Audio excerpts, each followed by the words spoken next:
Sicuramente anche a te sarà capitato 1000 volte di avere l'esigenza di accedere ad un computer che però fisicamente non hai tra le mani. Questa è una cosa che abbiamo imparato anche un po' dolorosamente durante il periodo del Covid, in cui tanti di noi sono stati costretti al telelavoro. Ma è un'esigenza anche di carattere quotidiano. Possiamo aver bisogno di accedere un attimo al nostro computer di ufficio, oppure perché no al nostro computer di casa, semplicemente per lanciare un aggiornamento e trovarlo già pronto quando arriviamo, oppure avviare un programma, o ancora controllare un documento che fisicamente non abbiamo tra le mani, leggere un'email e 1000 altre cose. Un'altra esigenza ancora potrebbe essere quella di accedere al computer di un amico, di un conoscente o di un parente semplicemente per fare direttamente un'operazione che non riusciamo a spiegargli telefonicamente. Bene, in questi casi io ormai da anni utilizzo un software collaudatissimo con i miei clienti che io utilizzo per l'assistenza remota, ma che è alla portata di tutti e che può essere molto semplicemente scaricato, installato ed utilizzato. Vuoi sapere qual è? Ti senti pronto? Iniziamo.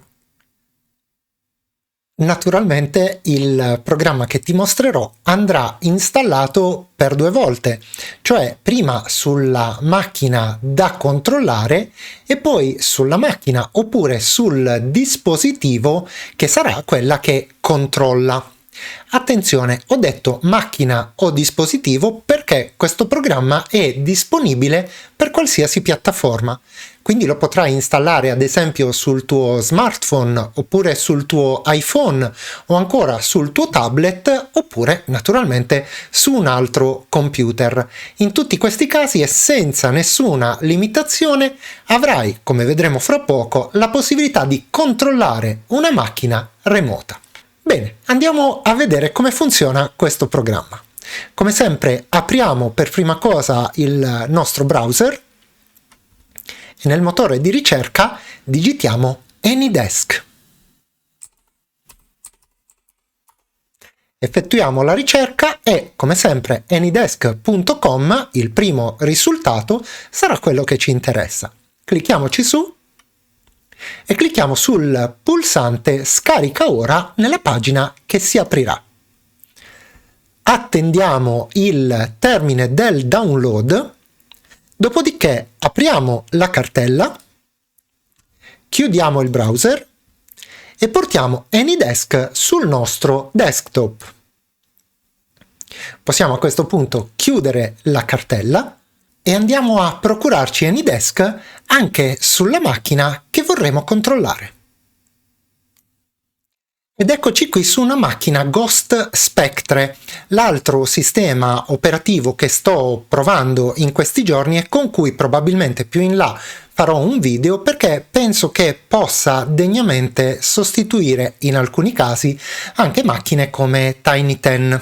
Prima di procedere però, come vedi, ho utilizzato una macchina virtuale che, seppure portata in modalità full screen, appare ridotta. Questo perché tanti di voi hanno chiesto come portare a tutto schermo le macchine virtuali perché non ci sono riusciti. Allora rubo 60 secondi a questo tutorial per mostrare come gestire sulle macchine Windows le Guest Additions.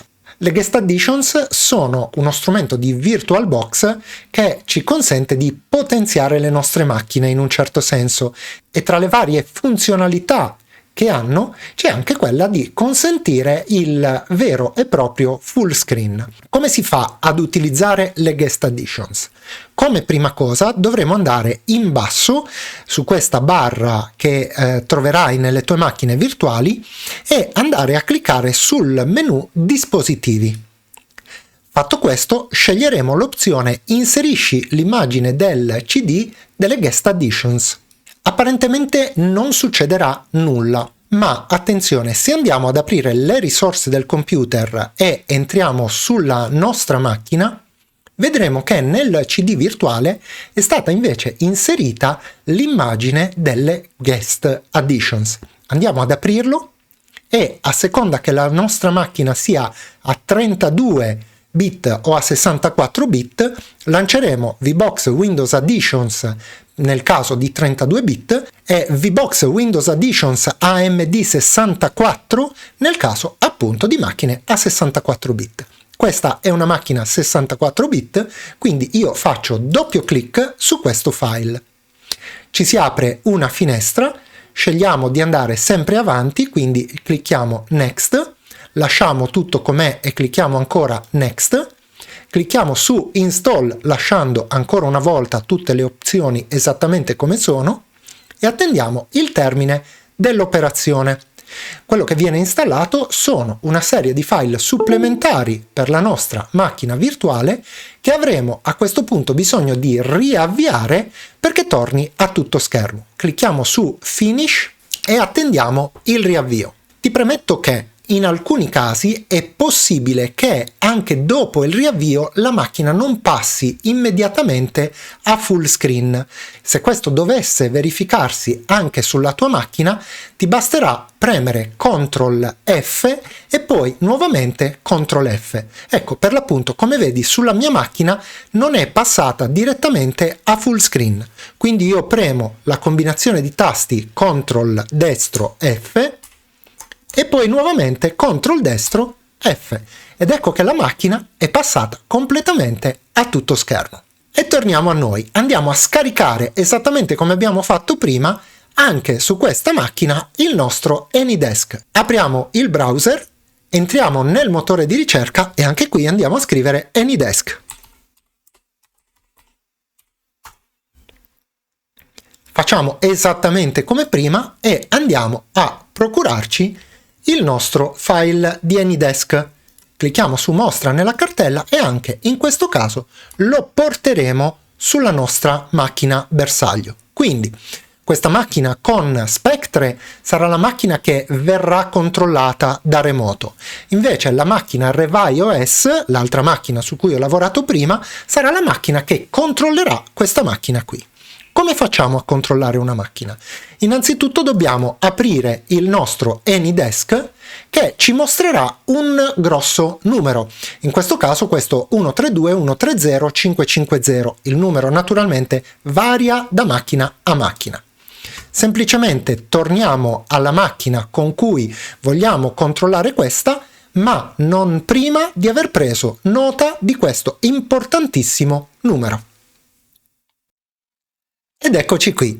Ho messo affiancate le due finestre delle due macchine virtuali e abbiamo a sinistra la macchina controllore, cioè quella che controllerà la macchina a destra, che invece naturalmente sarà la macchina controllata.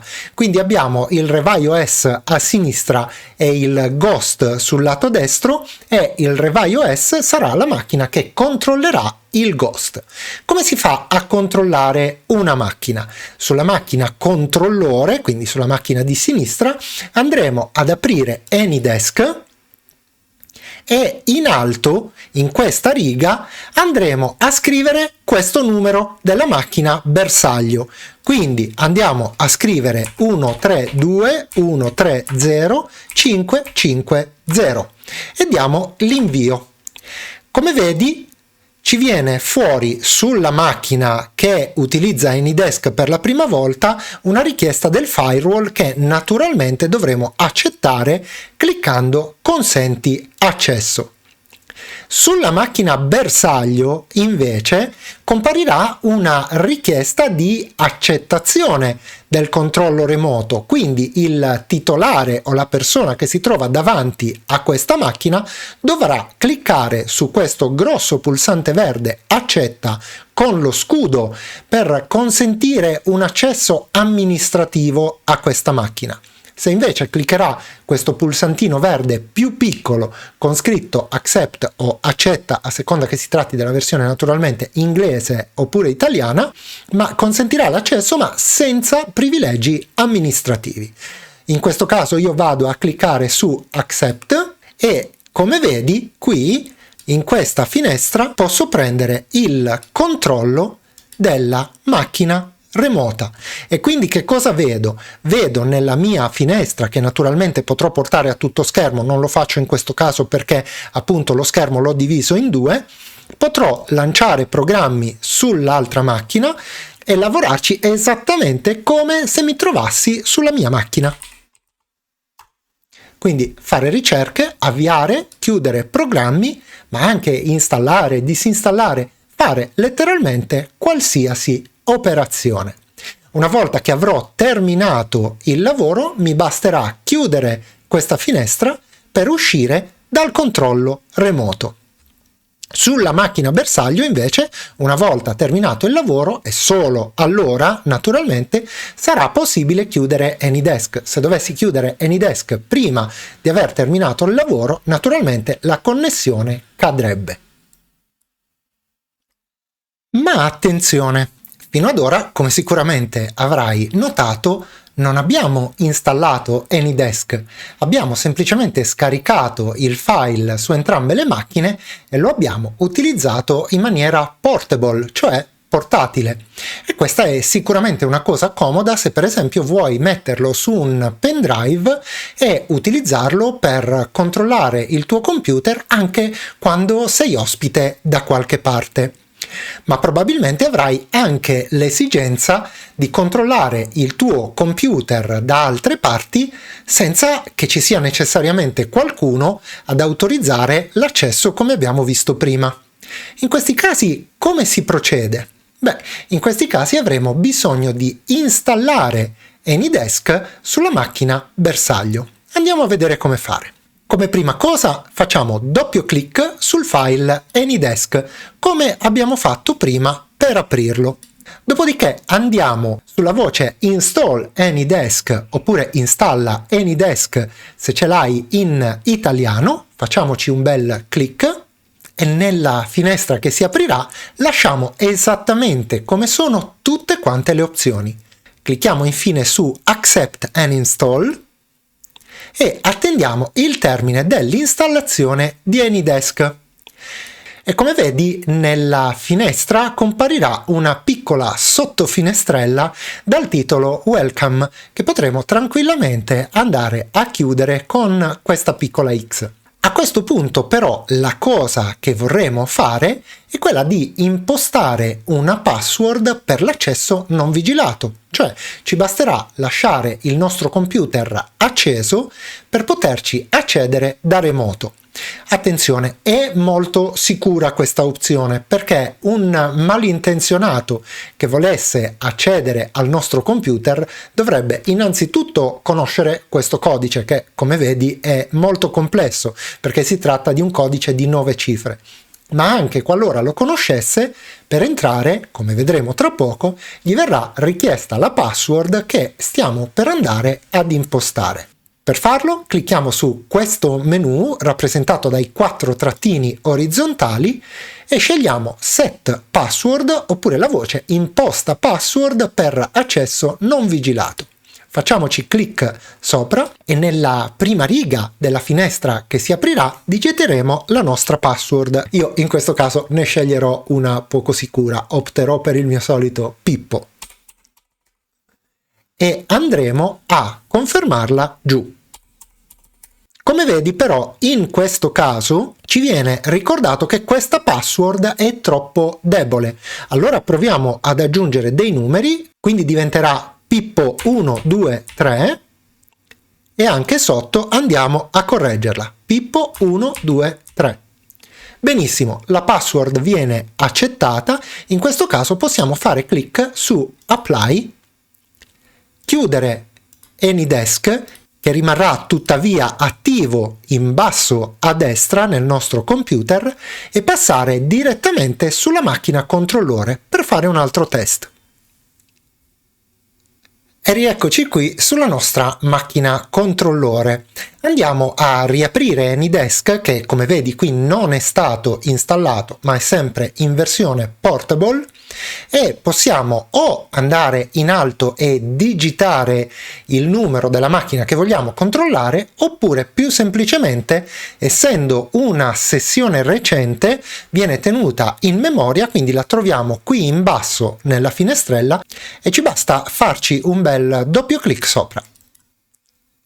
Come vedi parte il tentativo di connessione e ci viene richiesta la password, che ti ricordo abbiamo scelto ed è Pippo123. Dopo averla digitata, come vedi, siamo nella macchina bersaglio. Una volta entrati sulla macchina possiamo fare qualsiasi cosa come se ci fossimo seduti davanti, ma prima probabilmente vorremmo portarla a tutto schermo.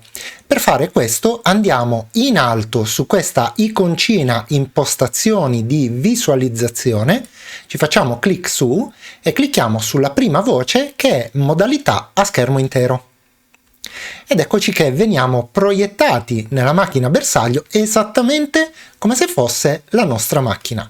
In alto naturalmente ci viene ricordato da AnyDesk, come giusto che sia, che si tratta di una licenza gratuita per uso non professionale, quindi se per caso stessimo utilizzando questa macchina ad esempio per fare smart working, sarebbe il caso di acquistare una licenza effettiva. Diversamente, se si tratta di un uso personale, possiamo tranquillamente utilizzarla in questo modo.